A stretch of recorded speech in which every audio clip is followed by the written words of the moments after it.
Hi viewers, welcome to our channel. ప్రస్తుతం మనతో పాటు సీనియర్ జర్నలిస్ట్ దామ బాలా సార్ వారితో మాట్లాడదాం. నమస్కారం సార్.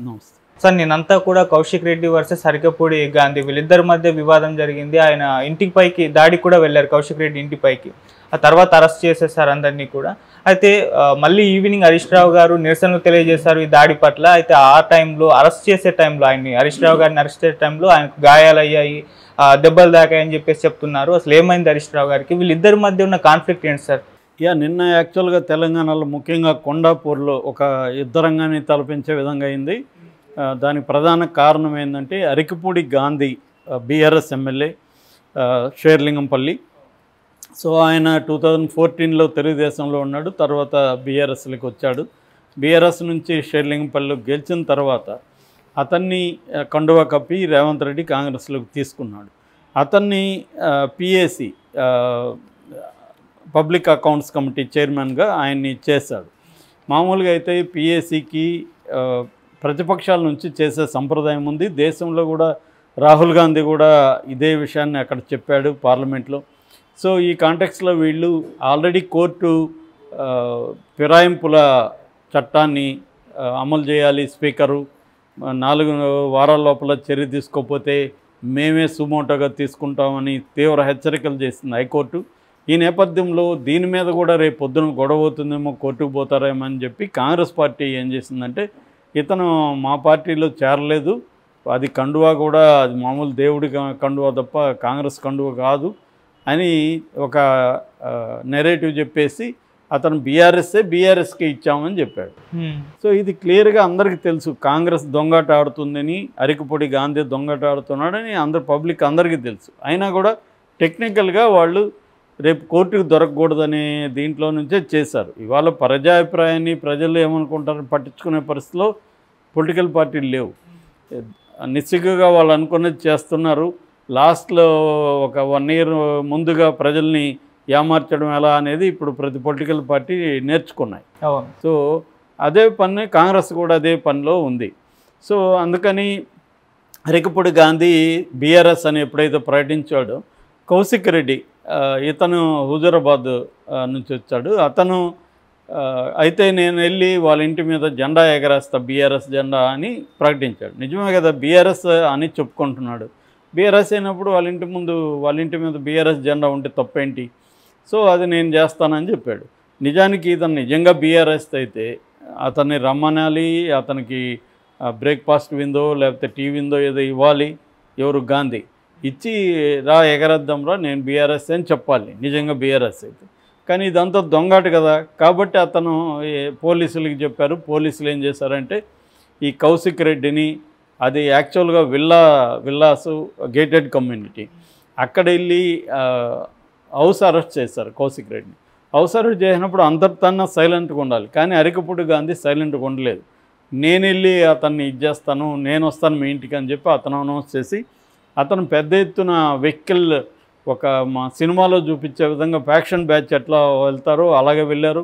పోలీసులు కూడా 9 కిలోమీటర్లు అతనింటికి ఇతనింటికి, పోలీసులు కూడా 9 కిలోమీటర్లు ప్రతి సిగ్నల్ దగ్గర కూడా వాళ్ళు క్లియర్ చేసి వదిలారు. అలాగా అంటే ఒక సీఎంకి ఎలాగా ఇచ్చారో అలాగా క్లియర్ చేసి వెళ్ళారు.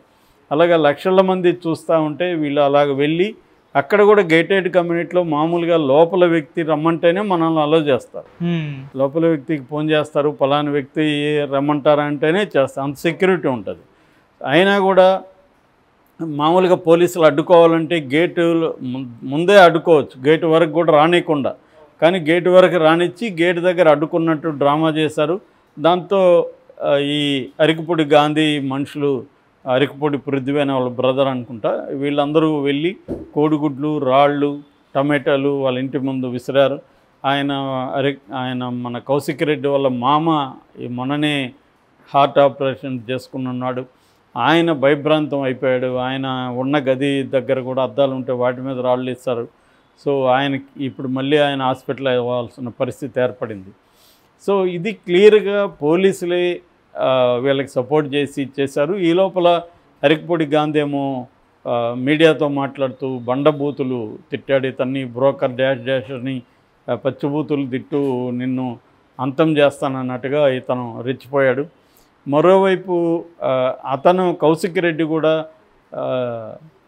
ఛాలెంజ్లు చేయడం మొదలుపెట్టాడు. అతను ఇంకొక ఎక్స్ట్రీమ్కి వెళ్ళి చీర గాజులు చూపిస్తూ స్త్రీలందరినీ అవమానకరంగా, అంటే ఈ మధ్య ప్రతి రాజకీయ నాయకుడు ఇదే చేస్తున్నాడు. నువ్వు మగవాడైతే ఇది చెయ్యి, లేకపోతే గాజులు వేసుకో, చీర కట్టుకో అని చెప్పడం. అంటే స్త్రీలందరూ పనికిమాలిన వాళ్ళు, మగవాళ్ళే గొప్పవాళ్ళు అన్నట్టుగా, వీరులు అన్నట్టుగా ఒక నెరేటివ్ ఎప్పుడుదో పాతకాలంది, ఇప్పటికి కూడా దాన్ని ఫాలో అవుతున్నారు. దీనివల్ల కౌశిక్ రెడ్డికి వ్యతిరేకంగా విమెన్ అంటే కాంగ్రెస్లో విమెన్ అంతా కూడా బీఆర్ఎస్ ముట్టడికి వెళ్ళారు. అక్కడ గోలైంది. ఈ నేపథ్యంలో మన తన్నీరు హరీష్ రావు ఆయన రంగంలో దిగాడు. ఆయన వచ్చి పరామర్శించడానికి వస్తుంటే ఆయన్ని అరెస్ట్ చేశారు.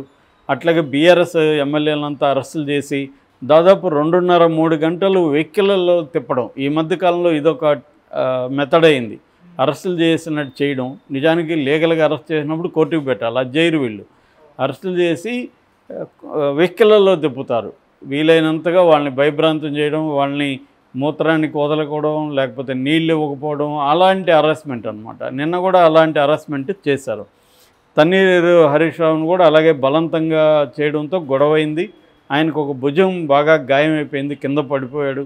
ఆయన్ని పట్టుకొని మళ్ళీ తీసుకెళ్ళి ఎక్కడో షాద్నగర్ ఏరియాలో కేశంపేట పోలీస్ స్టేషన్లో పెట్టారు తీసుకెళ్ళి.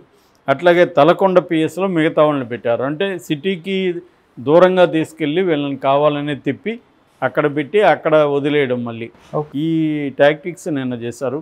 ఇది ఏంటంటే రేవంత్ రెడ్డి భయభ్రాంతం చేస్తున్నాడు బీఆర్ఎస్ని.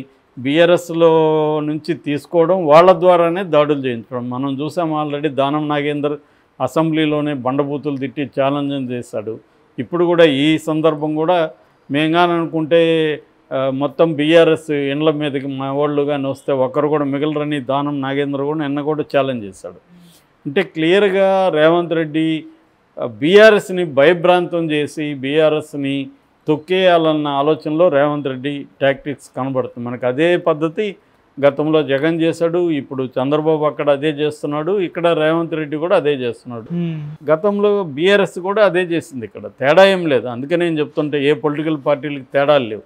ఇప్పుడు బాధితులు బీఆర్ఎస్, కాంగ్రెస్ బాధించేవాళ్ళు. ఒకప్పుడు రివర్సు.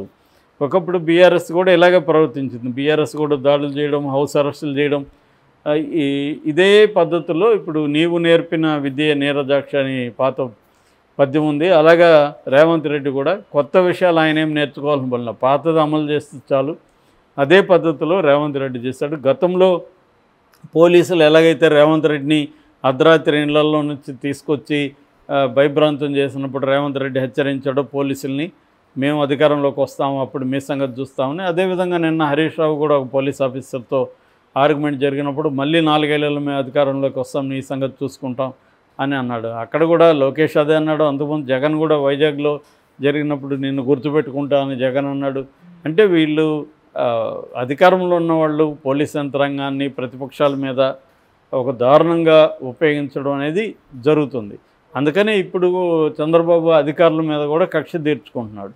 రేపొద్దున మళ్ళీ బీఆర్ఎస్ వచ్చాక పోలీస్ అధికారుల మీద, ఇతర అధికారులు, ఐపీఎస్ ఐఏఎస్ అధికారుల మీద మళ్ళీ వీళ్ళు కక్ష తీర్చుకునే కార్యక్రమమే వీళ్ళు కూడా చేస్తారు. సో ఇలాగా అంటే తెలంగాణ మొన్నటి వరకు కొంతవరకు పీస్ఫుల్గా ఉంది. రాను రాను క్రైసిస్ పెరుగుతుంది. ఎందుకంటే రేవంత్ రెడ్డి మీద ప్రెజర్ ఉంది, కేంద్ర ప్రెజర్ కూడా. ఎందుకంటే రేవంత్ రెడ్డి పెర్ఫార్మెన్స్ తమకు అనుకున్నట్టుగా లేదనేది వాళ్ళ అంచనా. అందుకని ఒక ఫ్యాక్ట్ ఫైండింగ్ కమిటీ కూడా పెట్టారు. ఎందుకంటే పార్లమెంట్లో రేవంత్ రెడ్డి ఆధ్వర్యంలో కాంగ్రెస్ బెటర్ పెర్ఫార్మెన్స్ ఇవ్వలేదనేది వాళ్ళకున్న అండర్స్టాండింగ్. అందువల్ల రేవంత్ రెడ్డి ఇప్పుడు నెక్స్ట్ జరగబోయే జిహెచ్ఎంసీలో పెర్ఫార్మెన్స్ చూపించాలంటే హైదరాబాద్ని క్యాప్చర్ చేయాలి. హైదరాబాద్ చుట్టుపక్కలంతా కూడా బీఆర్ఎస్ పాగా వేసింది, దాన్ని బ్రేక్ చేయాలి. అట్లాగే బీజేపీని వీక్ చేయాలి. ఈ రెండు చేయాలంటే ఒకటి యాంటీ ముస్లిం ఎవరైతే వీళ్ళు ఉన్నారో ఓవైసీ బ్రదర్స్, వాళ్ళ మీదకి దూకుడుగా వెళ్ళడం అనేది ఫస్ట్ టైం రేవంత్ రెడ్డి చేస్తున్నాడు. రెండవది హైదరాబాద్ని డెవలప్ చేయడం, నేను పెద్ద ఎత్తున డెవలప్ చేస్తానన్న ఒక నెరేటివ్. తర్వాత హైదరాబాద్ని ఆక్యుపేషన్లో ఉన్న చెరువులను విముక్తి చేసి హైదరాబాద్ని క్లీన్ హైదరాబాద్గా మారుస్తాననేది ఒక నెరేటివ్. ఇప్పుడు బీఆర్ఎస్ని తొక్కేయడం ద్వారా బీఆర్ఎస్ హైదరాబాద్లో బీఆర్ఎస్ ఎవరెవరు గెలిచారో వాళ్ళందరినీ తమ వైపు లాక్కొని వాళ్ళ ద్వారానే బీఆర్ఎస్ని దెబ్బతీయడం ద్వారా బీఆర్ఎస్ని వీక్ చేస్తే నెక్స్ట్ మిగిలేది బీజేపీ కాబట్టి బీజేపీ సంగతి చూసుకోవచ్చు అనేది రేవంత్ రెడ్డికి ఉన్న అండర్స్టాండింగ్. ఓకే. సో అందువల్ల ఇది ఘర్షణ రూపం తీసుకుంటుంది. ఎందుకంటే బీఆర్ఎస్ కూడా సైలెంట్గా ఉండరు. కేసీఆర్ సైలెంట్గా ఉండొచ్చేమో కానీ కేడర్ కానీ నాయకులు కానీ సైలెంట్గా ఉండలేని పరిస్థితి ఉంటుంది కాబట్టి